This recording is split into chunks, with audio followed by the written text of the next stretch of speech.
السلام علیکم ورحمۃ اللہ وبرکاتہ۔ دارالفتاء والقضاء ضلع بارہبنکی کے پروگرام مسائل شرعیہ میں آج کا سوال ہے۔ سائل لکھتے ہیں نکاح کا خطبہ کھڑے ہو کر پڑھنے کا شرعی حکم۔ سائل ہیں ایک مظاہری صاحب۔ بسم اللہ الرحمن الرحیم، الجواب وباللہ التوفیق۔ خطبہ نکاح کھڑے ہو کر کے پڑھا جائے یا بیٹھ کر کے پڑھا جائے، اس سلسلے میں کتب فقہ و فتاوی میں کوئی خاص حیت منقول نہیں ہے۔ رسول اللہ صلی اللہ علیہ وسلم کی عادت عامہ خطبات میں کھڑے ہو کر کے دینے کی تھی، چونکہ اس میں اعلان کی صورت زیادہ ہے، اس لیے بہتر تو یہ ہے کہ خطبہ کھڑے ہو کر کے پڑھا جائے۔ لیکن اس سلسلے میں اکابر علماء حق اہل سنت والجماعت احناف دیوبند کا موقف یہ رہا ہے کہ اکابر بیٹھ کر کے بھی خطبہ پڑھتے آئے ہیں اور کھڑے ہو کر کے بھی پڑھتے آئے ہیں۔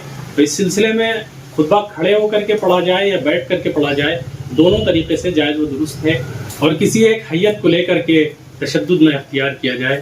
اپنے موقع اور محل کی مناسبت سے جیسا بہتر ہو ویسا آپ کر سکتے ہیں، کھڑے ہو کر کے بھی پڑھ سکتے ہیں اور بیٹھ کر کے بھی پڑھ سکتے ہیں۔ فقط واللہ تعالی عالم بالصواب۔ جو مسئلہ ہے اس کے دلائل اور کتب فقہ و فتاوی کے حوالہ جات ڈسکرپشن میں موجود ہیں۔